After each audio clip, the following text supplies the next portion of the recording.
بسم اللہ الرحمن الرحیم۔ السلام علیکم ناظرین، محمد انس اسلامک سٹوری میں خوش آمدید۔ جو لوگ میرے چینل پر نئے ہیں میرے چینل کو لائک کریں، سبسکرائب کریں اور بیل آئیکن کے بٹن کو پریس کر دیں تاکہ اس طرح کی مزید اچھی ویڈیو میں ہم آپ سے بار بار ملتے ہیں۔ اون محمد صلی اللہ علیہ وآلہ وسلم حضرت بی بی زینب نے امام علی مقام سے درخواست کی کہ میرے دونوں بیٹوں کو میدان میں جانے کی اجازت دیں۔ حضرت امام حسین نے انکار کر دیا کیونکہ ان دونوں کی عمر ابھی 9-10 سال ہی تھی۔ پھر حضرت بی بی زینب اور دونوں شہزادوں نے منت کی اور اجازت کی درخواست کی کہ ہمیں اجازت دیں۔ امام علی مقام نے فرمایا کہ اپنے ارادے سے باز آ جاؤ۔ اس پر اون محمد نے التجا کی کہ ہماری کم عمری پر نہ جائیے، ہماری رگوں میں بھی شیر خدا کا جنون ہے، خون ہے، ہم بھی میدان جنگ میں لڑ کر دشمن کا مقابلہ کریں گے۔ حضرت امام حسین نے بچوں کو دلہرانہ گفتگو سن کر حضرت بی بی زینب سے فرمایا میری طرف سے اجازت ہے۔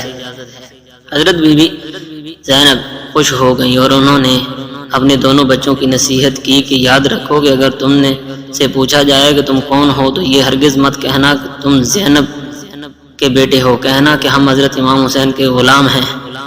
اور دونوں کو میدان جنگ میں روانہ کر دیا۔ جب عمر بن سعد نے دونوں کو دیکھا تو دیکھتے ہی پکارا کہ میں تو جانتا ہوں کہ تم زینب کے بیٹے اور امام حسین کے بھتیجے ہو، مگر مجھے تمہاری بھولی صورت دیکھ کے رحم آ گیا ہے۔ ادھر آؤ، میری طرف آ جاؤ، یہاں تمہیں پانی بھی اور کھانا بھی ملے گا اور انعام بھی۔ عمر بن سعد کی اس بات سے اون محمد تڑپ اٹھے اور جواب دیا کہ وہ ظالم، ہم زینب کے بیٹے ہیں نہ حسین کے بھتیجے، ہم تو امام حسین کے غلام ہیں اور ہم تمہارے لالچ میں آنے والے نہیں، ہم اللہ کی راہ میں لڑنے کے لیے آئے ہیں۔ اور پھر اون محمد کے نعروں سے زمین کربلا ہل گئی۔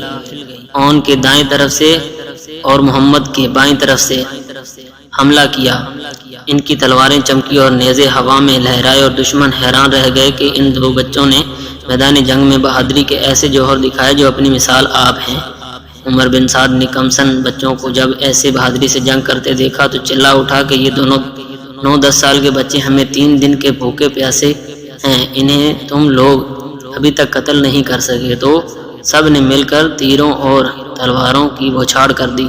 چھوٹے بھائی کے سینے میں تیر لگا تو بڑا بھائی جھک کر نکالنے لگا تو دشمن نے تلوار سے وار کر کے ان دونوں بھائی اکٹھے ہی جام شہادت نوش کر گئے۔ حضرت عباس علمدار۔ اور اب وہ وقت آ گیا کہ امام علی مقام کے علمدار حضرت عباس بن علی امام پاک سے میدان جنگ میں جانے کی اجازت طلب کر رہے ہیں اور عرض کرتے ہیں کہ بھائی جان، پیارے بھائی بھانجے، تو بھوکے پیاسے جام شہادت نوش کر گئے، مگر اب ننھے شیر خوار بچوں کا پیاس سے تڑپنا اور ان کا بلکنا مجھ سے نہیں دیکھا جا سکتا۔ مجھے اجازت دیجیے کہ میں جا کر رات سے ایک مشکیزہ پانی لے آؤں اور ان پیاسوں کو پلاؤں۔ امام علی مقام کی آنکھوں سے اشک بار ہو گئے۔ فرمایا بھائی عباس، تم میرے علمدار ہو، اگر تم پانی لانے میں شہید ہو گئے تو میرا علم کون اٹھائے گا اور میرے زخم دل پر مرہم کون لگائے گا؟ حضرت عباس نے عرض کیا میری جان آپ پر قربان، مجھے پانی لانے کی اجازت ضرور دیجیے کہ اب ننھے بچوں کو تکلیف قوت برداشت سے باہر ہے۔ اب آخری تمنا یہی ہے کہ ساقی کوثر کے جگر و پاروں کو چند گھونٹ پانی پلا کر میں بھی آپ کے لیے قربان ہو کر اپنے بھائیوں کے پاس پہنچ جاؤں۔ حضرت امام حسین نے جب حضرت عباس کی طرف سے بہت اصرار دیکھا تو انہوں نے سینے سے لگایا اور اشک بار آنکھوں سے انہیں اجازت دے دی۔ وہ ایک مشکیزہ کندھے پر لٹکا کر گھوڑے پر سوار ہوئے اور فرات کی طرف روانہ ہوئے۔ یزیدی فوج نے جب حضرت عباس کو فرات کی طرف جاتے دیکھا تو روک دیا۔ آپ نے فرمایا کوفیو، خدا تعالیٰ سے ڈرو اور رسول پاک صلی اللہ علیہ وآلہ وسلم سے شرماؤ۔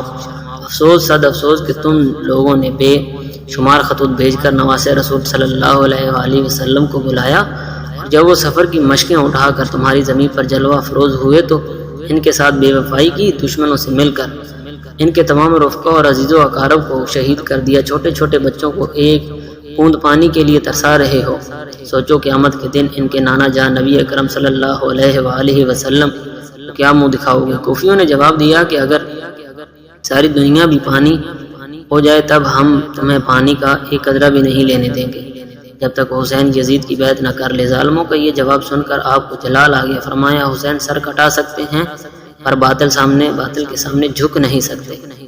پھر حضرت عباس شیر کی طرح ان پر جھپٹ پڑے اور اپنی تلوار دھواں دھار چلانے لگے، یہاں تک کہ بہت سے دشمنوں کو موت کی نیند سلاتے ہوئے فرات تک پہنچ گئے۔ پانی کے کنارے والی فوج نے جب آپ کو دیکھا تو آہنی دیوار بن گئے، مگر شیر خدا نے مرتے کٹتے اور دشمنوں کی صفوں کو چیرتے پھاڑتے ہوئے آگے بڑھے اور گھوڑے کو فرات میں داخل کر دیا۔ مشکیزہ بھرا اور ایک چلو ہاتھ میں لے کر پینا چاہا کہ ننھے بچوں کا پیاس سے بلکنا اور تڑپنا یاد آ گیا تو آپ کی عقیدت ایمانی نے یہ گوارا نہ کیا کہ ساقی کوثر کے دلارے اور علی و فاطمہ کے جگر پارے کو پیاس میں تڑپیں اور ہم سیراب ہو جائیں۔ آپ نے یہ چلو کا پانی گرا کر پانی کا بھرا ہوا مشکیزہ بائیں کندھے پر لٹکایا اور چل پڑے۔ چاروں طرف سے شور ہوا کہ راستہ روک لو، مشکیزہ چھین لو، پانی بہا دو، اگر حسین کے خیمے تک پانی پہنچ گیا تو ہمارا ایک بھی سپاہی نہیں بچے گا، جب سب کی عورتیں بیوہ اور بچے یتیم ہو جائیں گے۔ حضرت عباس اس کوشش میں رہے کہ کسی طرح اہل بیت نبوت یہ پانی پہنچ جائے۔ جب دشمنوں نے آپ کو چارے طرف سے گھیر لیا تو آپ نے پپھرے ہوئے شیر کی طرح حملہ کرنا شروع کر دیا۔ لاشوں پر لاشیں گرنے لگیں اور خون کی نالیاں بہنے لگی اور شیر خدا کے شیر نے ثابت کر دیا کہ میرے بازوؤں میں قوت حیدری اور رگوں میں خون علی۔ آپ برابر دشمنوں کو مارتے کاٹتے اور چیرتے پھاڑتے ہوئے خیمہ حسینی کی طرف بڑھے چلے جا رہے تھے کہ ایک بدبخت جس کا نام زرارہ تھا، اس نے پیچھے سے دھوکے دے کر ایسی تلوار چلائی کہ ہاتھ کندھے سے کٹ کر الگ ہو گیا۔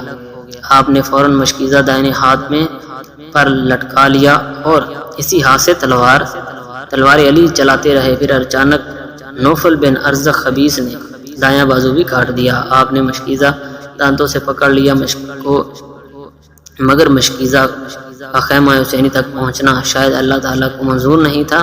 ایک بدبخت کا تیر مشکیزے کے اندر ایسے لگا کہ پار ہو گیا اور اس کا سارا پانی بہہ گیا۔ پھر ظالموں نے چاروں طرف سے آپ کو گھیر کر زخموں سے چور چور کر دیا، یہاں تک کہ آپ گھوڑے کی زین سے زمین